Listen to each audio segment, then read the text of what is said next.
$1 subscriptions. All right. So now we're going to be getting Venia versus LingLing. So what is this matchup? This is a matchup that we often don't see, even on the international stage. But Greninja has the movement options on ground and in the air to match what Peach has to offer. So if Venia knows to play his cards right, he can contest LingLing at every stage of the game. As percentages climb through advantage and disadvantage, he has the opportunity. That being said, Peach has plenty of options herself for just comboing through Greninja, evading through his offenses, and controlling stage. So it's going to be a very dynamic match, and it'll be very interesting to see it play out. Yeah, and keep in mind, Peach also has, with the ability of her floats, she has a movement option that is just non-existent, even to a really mobile character like Greninja. So that's just a certain dimension that that might give LingLing the edge. In addition, Peach's hitboxes are really nice, and they are actually pretty good at shutting down some of that intense movement that Venia might try throwing in his face. You see Venia just trying to stay on top of LingLing, just put out aggressive options. He's facing things very well, and he's controlling stage while leaving LingLing at 116%. But Ling getting himself back to stage, controlling center, but not for long. Venia slides his way back in there. You know, one interesting thing is we haven't seen at all, pretty much, turnip pulls from LingLing. I think that just the pressure from Venia, he realizes that he doesn't have any room to breathe right now, and Venia, with a beautiful conversion off of the falling back air, going to take that stock and now sitting only at 70%. I was actually just recently discussing this with another New York Peach main, how Vegetable's a very interesting option for Peach, and it provides so much to her kit because it's an item that allows her to pressure with the distance of an item, but still have all the viability of her aerials at her disposal. That being said, she needs the opportunity to pull that item from the ground for it to even be alleviated. And we see it right now in the first bomb. Bomb! Is Wow! a bomb. Amazing. You don't have the time to tech that. How would you know? At that angle of the ledge of battlefield, how would you know? Nonetheless, LingLing showcasing that if you have the time and the stage control, more importantly, that's the opportunity to pull an item from the ground, and you can get so much mileage off that as we see LingLing evaporate that first stock of Venia. That was a little bit of RNG at play, but right now, LingLing just taking it to the bank. What was, at one point, looking like a really dominant game for Venia. This is now dead even, only 4% separating these two, as we're seeing them just move around each other, and a nice down tilt up smash for good percent in stage position. LingLing trying to press some sort of advantage onto Venia, and Venia trying to get tricky with what his usual offensive options are, but it's putting him in a dangerous spot right now as LingLing has full control of the stage, and fantastic tech from Venia gets himself back alive, and a back air will let him control the stage as he... The high float. The high float. It's not often that we see wind boxes interact with Peach's float, so very interesting. That was so good.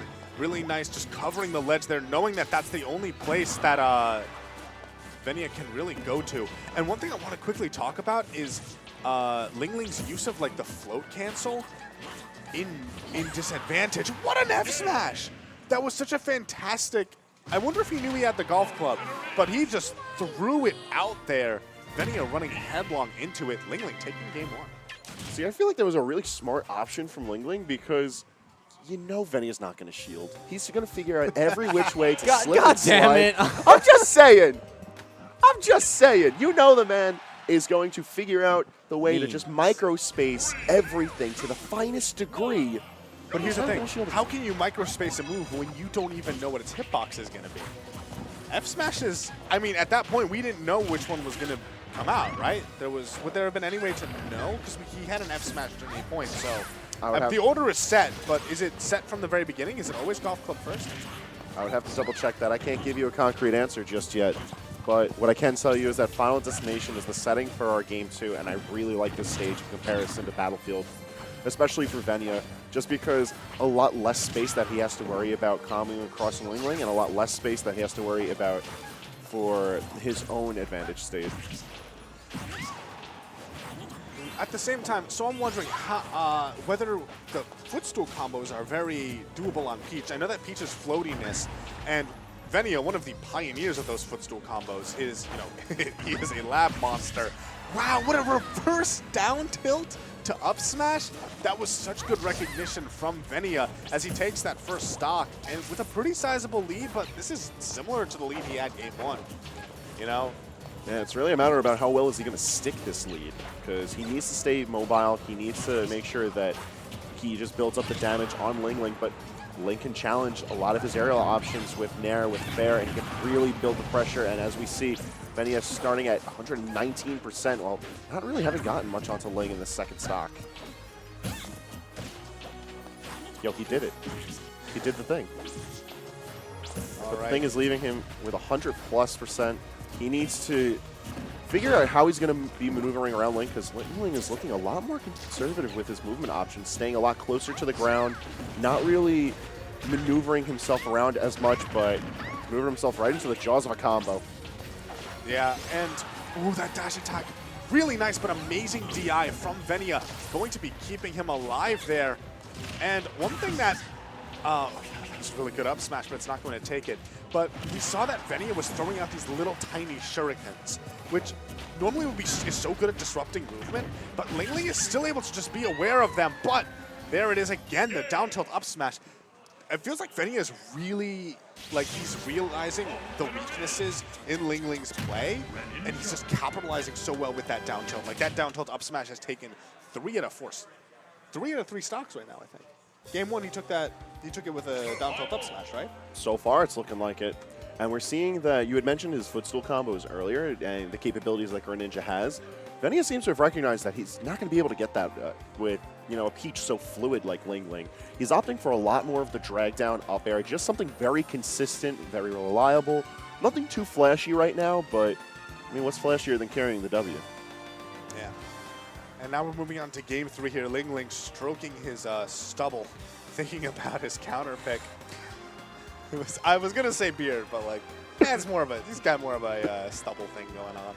But anyway, and I'd be curious to see what stage he counter picks to. Did you say Battlefield? I think Battlefield or Town and City. Dreamland. Dreamland. So, I like this pick. He was dying off the top a lot, especially to that down tilt up smash. But at the same time, those side blast zones are wider, which is, so, you know, blast zones, of course, aren't everything. But, I'm wondering exactly why he opted here instead of Battlefield. That's what his ban. Anyway. My guess is that he wanted to make sure that he had the tri-plat layout for movement purposes, but right now it's looking like a fantastic pick for Venia. The Shadow Sneak almost managing a 0-to-death combo, but leaving LingLing at 86%. Ling is still in it, still got his feet on terra firma, so to speak, considering all the floating he does, but Ling hasn't gotten a single percentage off right now. It's looking pretty dire right out the gate. And honestly, Venia's playing a almost uncharacteristically defensive gameplay, and Red, as I say that, gets the hard read on that up smash. We haven't seen him go for anything like that, just this raw read. But paying dividends, he's now only at 36%, almost, it looks like he's about to lap LingLing. LingLing looks like he may need to get some Hail Marys in here if he wants to actually manage a combo. Oh, he tried to get a footstool combo of his own, but that was Dreamland. The footstool combos don't work as well on Dreamland. So it's a very peculiar property of this stage, but the stage is angled by 1 degree on the left and right inwards, which prevents a lot of very specific interactions. Pikachu's quick attack canceling is most notable of an example, but footstool combos do get interrupted due to the very petite slope. Nonetheless, LingLing still trying to keep the pressure on while he's looking down the jaws of defeat. He's not out of it just yet, and he's showcasing why he's one of these top threats that it comes to Xeno this evening. Staying on top of Venia's shadows and responding to these movement options with a meaty forward air and simple turning hits. Oh, that was a good snipe for some extra damage. Back throw not going to close it out, but, and this is the thing, when you are down by so much by that, you start to mount a comeback, which is like winning neutral over and over and over again.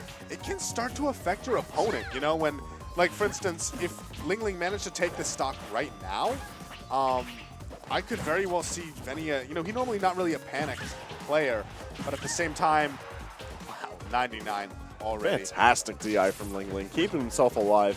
Max Rage Greninja trying to go in for this kill, but gonna catch the small hands for his efforts. And is LingLing gonna be able to edge guard with a Nair? He's gonna be able to do it. Nice job reading that low recovery. Venia realized there was nowhere to go. Tries to hug the wall as much as he can, but it wasn't enough. Great DI from LingLing. He's going to be surviving, but without a jump off stage. But he can open up the flute.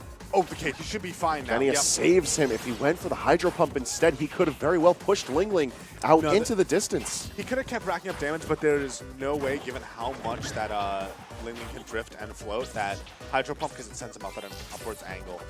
Pretty sure the Parasol doesn't last forever. Oh, that's true. Yeah. That is true. Yeah, no. Regardless, though, we now have LingLing at 149. I wonder if we might see some cheeky up B shenanigans. I'm not sure if it works very well on Greninja, but, you know, we've all seen the little clips on Twitter. He was looking for something there. See, the thing with Parasol is you need to be able to actually get the hitbox centered for the reverse angle of it. And there it is, amazing, going all the way out there, just waiting for the opportunity. Venia taking that game, moving on in bracket into winner semis, where he's going to be fighting HO3K Bill. And that's going to be both of the Connecticut Invaders in losers bracket.